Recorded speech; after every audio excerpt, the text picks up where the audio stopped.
Salut tout le monde, bienvenue sur Actu MMA pour un nouveau podcast. Alors aujourd'hui, on va parler de l'UFC 292 qui aura lieu le 19 août à Boston, la ville de Sean O'Malley qui affrontera le champion des bantamweight Aljamain Sterling. Donc ça s'annonce enflammé, on va parler de tout ça avec Anthony. C'est parti.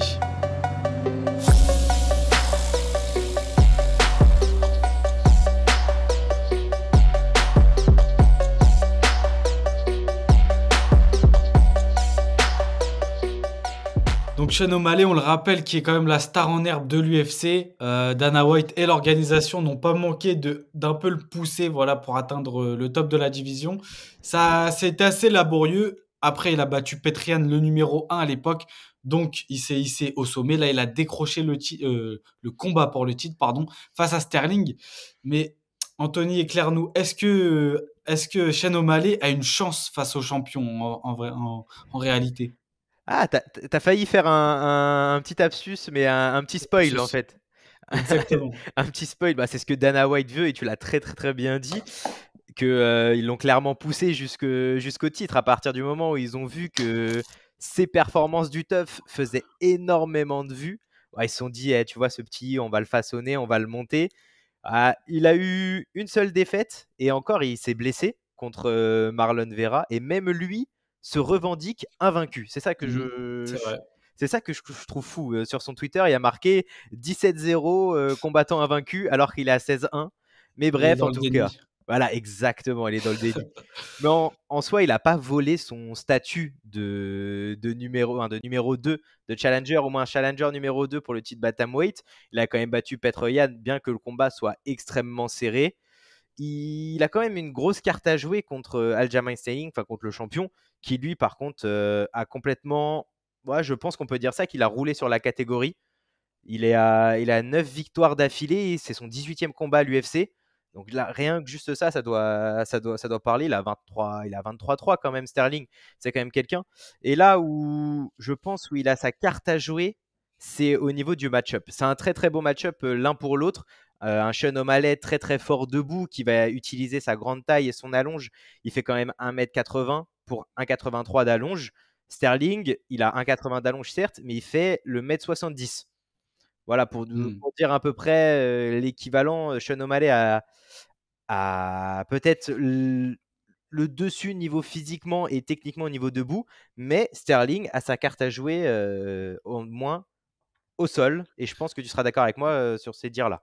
Bah, totalement et aussi c'est vrai que Sterling, c'est pas un combattant qui va énormément faire, vendre et cetera. C'est pas un mec hyper populaire et je pense même qu'il est un peu sous-coté aux yeux du grand public parce qu'il faut rappeler quand même les 3 derniers adversaires qu'il a battus, c'est Petr Yan, donc c'est incroyable, TJ Dillashaw et Henry Cejudo.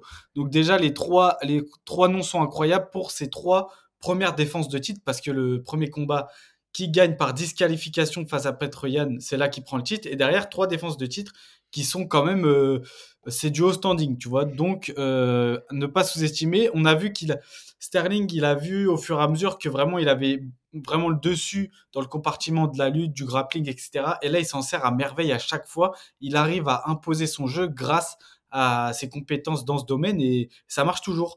Et c'est là que pour Shane O'Malley, moi j'ai un peu de mal à l'imaginer. C'est pour ça que Sterling est favori. C'est que clairement, Shane O'Malley, j'ai du mal à le voir remporter ce combat là comme ça parce que certes, il a l'avantage debout, mais face à Sterling, qui on le rappelle dans son dernier combat a réussi à amener Henry Cejudo au sol à plusieurs reprises et même à le maintenir quelques minutes parfois.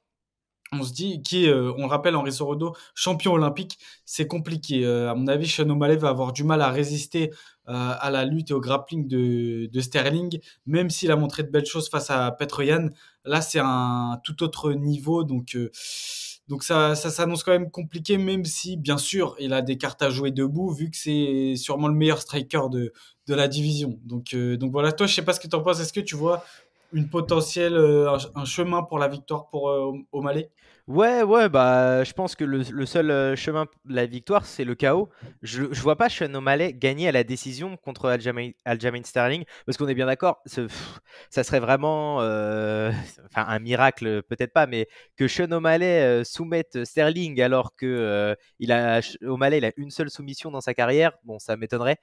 En tout cas, donc, le chemin le plus rapide serait le KO. Il est à 11 KO quand même dans sa carrière, Sean O'Malley. Il frappe fort et c'est 7 frappes significatives par minute. Et Hmm. voilà, c'est quand même quelque chose assez important. Sterling, il se fait pas trop toucher. Il se fait pas énormément toucher. Il encaisse 3 frappes à peu près par minute. Mais Sean O'Malley a un débit énorme en striking. Et on sait, il s'est déjà fait mettre KO Sterling. Et ça lui arrive parfois de prendre quelques knockdowns. Donc, est-ce qu'on peut dire qu'il a un gros menton?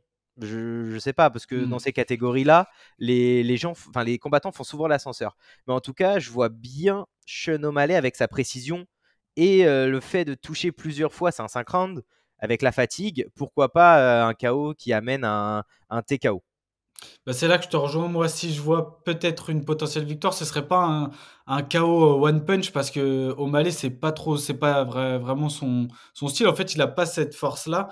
C'est-à-dire que lui, c'est un travail de sape avec son striking, ses kicks, ses jabs, machin. Il défigure ses adversaires. On a pu le voir face à Munoz notamment.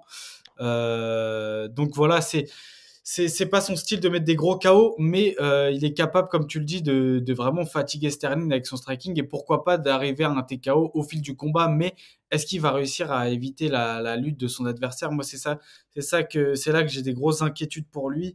Après, contrairement à un potentiel combat face à Merab, je pense que O'Malley a plus de chances de gagner face à Sterling que face à Merab. Je m'explique, c'est que je pense que Merab, c'est vraiment un gars qui va être dans le contrôle, qui va jamais laisser O'Malley respirer. Tandis que Sterling, il a quand même un petit côté en lui un peu imprévisible où parfois il va faire des choses où on s'attend pas forcément à ce qu'il les fasse. Et c'est là que ça peut potentiellement laisser des ouvertures à Shane O'Malley, tu vois, de pouvoir marquer ses points en striking. Donc ouais, mais match-up quand même très compliqué pour Sean O'Malley, qui bien sûr l'UFC a envie de le voir remporter ce combat. Ils veulent que la catégorie bouge, mais ça s'annonce compliqué. Je pense que Sterling, lui, ce qu'il a en tête, c'est tout simplement une quatrième défense de titre dans la catégorie. Et derrière, il monte. On sait qu'il a call-out le champion actuel des poids plumes, Alexander Volkanovski. Donc lui, son but, c'est tout simplement de monter et d'affronter Volka quoi, derrière cette quatrième défense de titre. Bah, clairement, hein, c'est vraiment son objectif. Et puis, j'ai vu une stat, tu le disais que Sterling adorait prendre son adversaire et le contrôler au fur et à mesure pour engranger des points. Sterling, il a le record du plus grand, cette phrase va être très compliquée.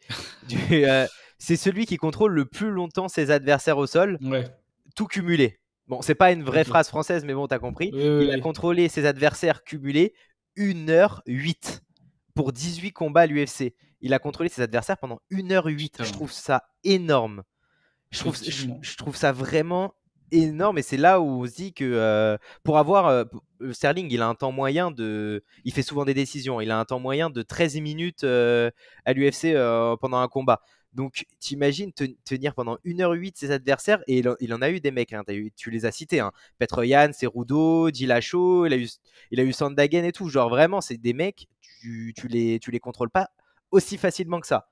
Bah lui, il les a tous contrôlés, et je pense que Sean O'Malley, ça sera la même chose. Mais c'est ça en fait, c'est que moi j'imagine pas une autre issue du combat. Il a montré qu'il savait TJ Dillashaw, etc. Il a contrôlé même un Petr Yan, il est parvenu à le contrôler.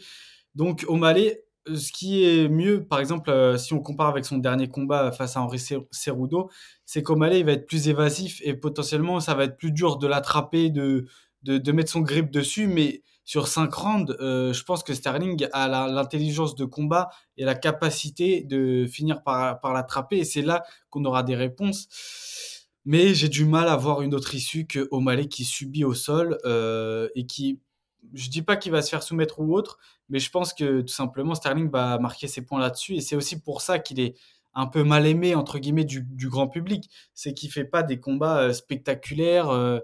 C'est pas forcément des grosses guerres en striking, etc. C'est beaucoup de contrôle, beaucoup de stratégie. Faut savoir que Sterling, c'est un combattant qui cherche avant tout à assurer la victoire. Et c'est pas forcément un combattant à l'instar de Charles Oliveira, par exemple, qui va vraiment chercher du spectacle ou alors le finish à tout prix, tu vois.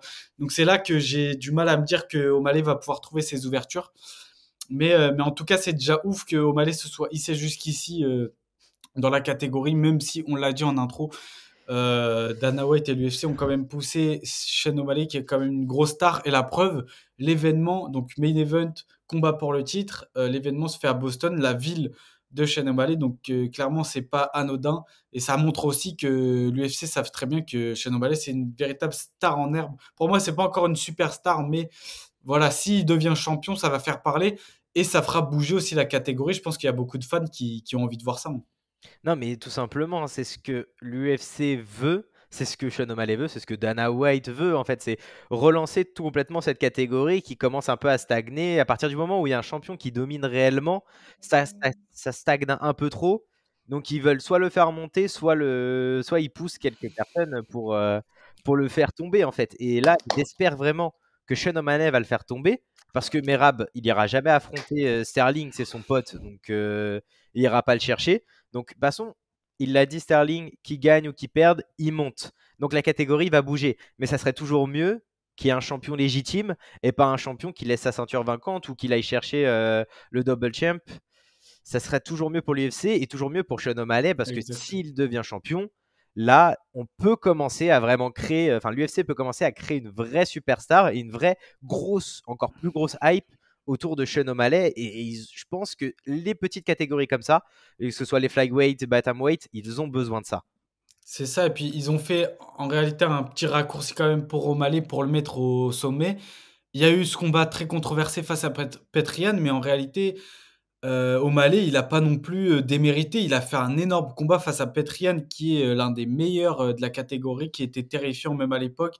Il arrive à quand même à bien l'amocher, avec son striking. Donc cette place, pour moi, à mes yeux en tout cas, c'est quand même mérité, même si certes, c'est un combat très serré qui peut aller dans un sens comme de l'autre, mais pour moi, ça reste mérité. Donc avoir ce combat, en tout cas, ça, c'est sur le papier, c'est quand même intriguant. Moi, j'ai envie de voir qu'est-ce que ça va donner et qu'est-ce qu'O'Malley va pouvoir faire et est-ce qu'il va apporter des réponses face à Aljamain Sterling qui quand même est en train de d'écrire peu à peu sa légende. En vrai, c'est quand même ça devient petit à petit une légende de l'UFC. Là, il est en train de faire des gros accomplissements, quoi. Non, mais Donc c'est ça, c'est exactement ça. Moi, ce qui m'intéresserait, c'est de voir comment il s'est amélioré Sean O'Malley, parce que ça fait quand même presque pratiquement un an qui s'entraîne pour ce combat-là. Je pense qu'il l'a toujours su que son prochain combat, c'était Sterling. Donc ça fait un an qu'il s'entraîne pour lui, alors que Sterling a dû affronter Cerudo entre-temps. Donc, ça serait bien de c'est vrai. savoir, est-ce que cette année, pas sabbatique non plus, mais cette année d'entraînement pour Sterling, est-ce que elle va fonctionner? Mais en tout cas, mon prono ne va pas du tout en la faveur de Sean O'Malley, Ouais. pas du Bah tout. d'ailleurs, c'est quoi ton prono? Est-ce que tu Alors, peux nous le partager? le prono, ça va être une énième défense de titre de Sterling.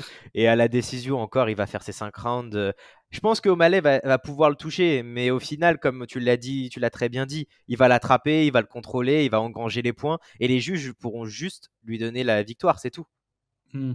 Bah, en vrai, je te rejoins, franchement.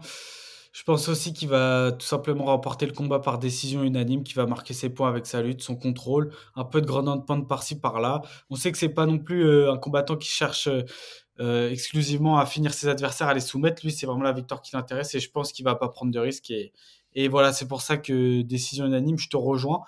Bon, il y a aussi une grosse carte. On va pas parler de tous les combats parce qu'il y en a énormément, mais nous, on va s'attarder sur un des prospects. D'ailleurs, c'est son surnom, The Future. On parle bien évidemment de Yann Gary, qui, pour moi, il y a dans ce combattant, il y a le petit éclat. Je dis pas que c'est le nouveau Conor McGregor, machin. Il y en a qu'un Conor et il y en aura pas d'autres.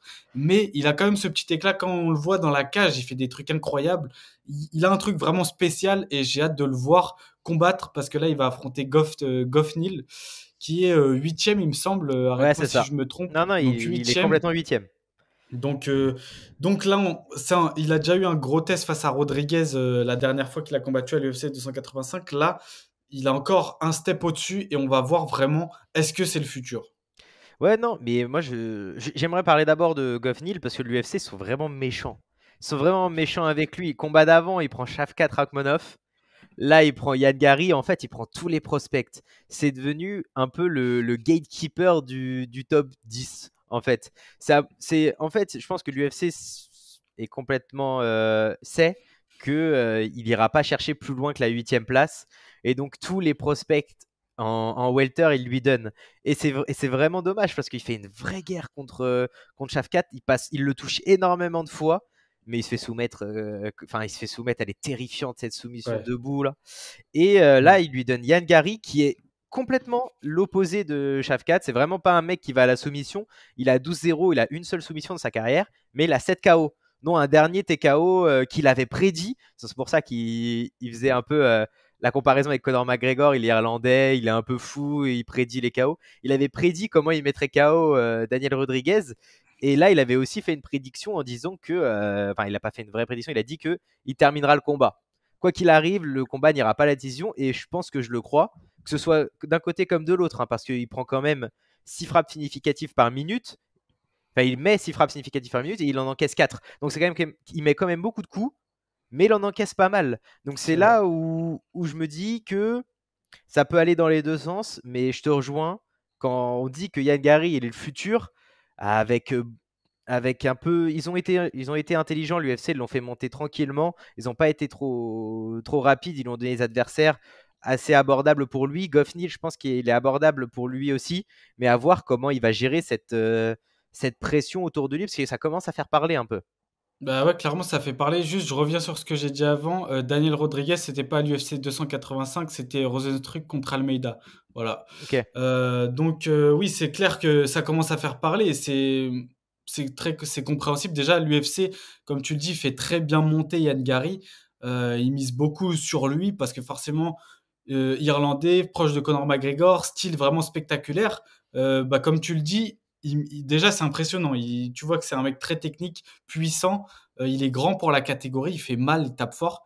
Mais aussi, il prend des coups. C'est-à-dire que c'est pas non plus un combattant qui va vraiment être. Il a une responsabilité défensive, bien sûr, mais c'est pas un combattant qui va vraiment ne prendre aucun risque en combat. On l'a vu face à Rodriguez, il a été touché plusieurs fois. Même dans son précédent combat, il était aussi touché. Finalement, à chaque fois, il revient, il claque des KO parce qu'il arrive à prouver sa supériorité technique debout. D'ailleurs, c'est le premier à mettre KO Rodriguez à l'UFC. Donc en vrai, c'est pas rien comme stat.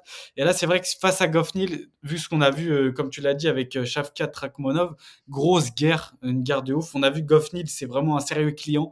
Il est durable. Après, bon, Shavkat, c'est aussi un tout autre phénomène. Ça, c'est compliqué de lui tenir tête. Et à la fin, comme tu dis, l'insoumission qui vient d'ailleurs. Mais ouais, en tout cas, ça présage une grosse guerre quand même entre les deux. Et là, on va avoir des grosses réponses clairement pour cette UFC 292 là. On va vraiment savoir. Ouais, ouais, non, mais là, on va vraiment savoir si vraiment. Parce que on a tendance à dire, enfin, les experts se rejoignent, on a tendance à dire que et à l'extérieur de l'UFC, c'est un niveau. Dès que tu arrives à l'UFC, c'est un tout autre niveau. Et puis, ça monte en chaque palier. Dès que tu arrives au top 15, là, il y a une marche. Et quand tu arrives proche du top 10, c'est apparemment la marche la plus haute. Top 15 à top 10, apparemment, ça serait la marche la plus haute. Et là où les combattants vraiment s'écrasent tout de suite.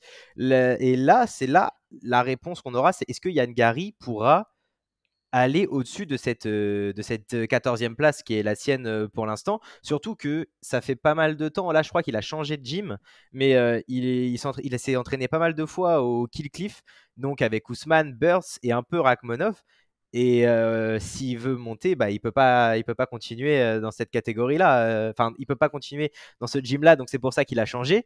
Donc ça traite déjà, ça montre les ambitions qu'il a. J'arrête de m'entraîner avec Ousmane, Burns et Rakhmonov parce que je vais forcément un jour, je vais devoir me battre contre eux. Donc il a déjà la mentalité de écoute, moi c'est le titre ou rien. Et en plus, on l'a vu sur la dernière vidéo quand il a fait avec Joachim Buckley qui arrêtait pas de le call out et tout, et que Yann Gary a juste répondu, t'es en dessous. Ça sert à quoi? Je veux devenir le meilleur, mais je vais pas regarder en dessous. Je vais regarder au-dessus. Donc là, c'est Goff Neal, mais après, ça sera le top 10 et ça sera une toute autre paire de manches. Exactement, mais de prime abord comme ça, c'est vrai qu'il y a un peu tous les ingrédients qu'on veut voir dans un combattant pour performer au top et potentiellement devenir une superstar. Après, il n'a pas non plus l'aura d'un Conor McGregor, comme j'ai dit, il n'y en a qu'un. Et c'est aussi le fait de vouloir rechercher toujours ce nouveau Conor qui fait que bah, c'est frustrant. Mais là, c'est clairement une pépite quand même dans ce qu'il montre. Et oui, il a la mentalité d'un futur champion, je pense. Après, à voir si ça se concrétise dans la cage. Et comme tu dis, Est-ce que là, il va s'écraser à l'entrée du top 10 ou est-ce qu'il va intégrer le top 10 et encore plus remplir les observateurs, les fans de confiance, quoi. Donc, on verra tout ça. Est-ce que toi, tu as un petit prono pour ce combat? Alors, je t'avoue que Goffney, il m'a vraiment impressionné Hmm. contre Shafkat, bien que il se fasse soumettre, hein, mais j'ai envie de croire. J'ai envie vraiment. Yann Gary, son personnage, me donne envie de croire en lui, mais j'ai l'impression que Goffney, il est très difficile à terminer. Donc, je dirais que Yann Gary va gagner à la décision. Ok, tu vois une décision. Ouais. C'est vrai que moi aussi, je me demande parce qu'il a vraiment l'air très durable, Goffnil, mais je vais quand même mettre Yann Gary et par Tikeo au troisième round. Je pense que, encore une fois, son striking va faire la différence. Il va finir par le dépasser. Et voilà, Tikeo au troisième round, Yann Gary. Voilà. Est-ce que tu as un dernier mot à rajouter, peut-être sur l'événement ou alors même sur ce combat, si on a oublié quelque chose ou quoi? Non, je pense qu'on a tout dit. En tout cas, ce qui est bien, c'est que c'est vraiment le thème de cette UFC 292, c'est les réponses. C'est vraiment des réponses Ouais. Pour qu'on les, doit avoir. Ouais. Les réponses, ouais, pour les observateurs. Est-ce pour que les Sean futures stars O'Malley, aussi. voilà, est-ce que Sean O'Malley va pouvoir confirmer? Est-ce que Yann Gary va pouvoir confirmer aussi? Exactement, c'est ça. Bah là, c'est vraiment des moments cruciaux pour les deux, parce qu'on a bien vu aussi, l'UFC, ils savent faire monter très vite des combattants, mais ils savent aussi les descendre très, très, encore plus rapidement. On l'a vu avec Rosas JR, qui était énorme hype quand il arrive, le combattant le plus jeune de l'organisation, de l'histoire, machin. Au final, il perd son combat et là, on n'entend plus parler de lui. Et je pense que c'est peut-être pas un hasard, tu vois. Genre, Non. l'UFC, on sait très bien la force qu'ils ont et l'influence qu'ils ont. Donc, on verra tout ça. Sean O'Malley, Yann Gary, deux moments cruciaux. Et je pense que, enfin, en tout cas, moi, ça m'intrigue et je pense que ça intrigue vraiment beaucoup de fans de MMA. Voilà les gars, c'était Anthony et Lorenzo d'Actu MMA. Dites-nous ce que vous avez pensé de, enfin, pardon, dites-nous vos pronostics en commentaire, ce que vous pensez de la carte de l'UFC 292. N'hésitez pas à liker, commenter. Nous, on se dit à bientôt pour un prochain podcast. Ciao.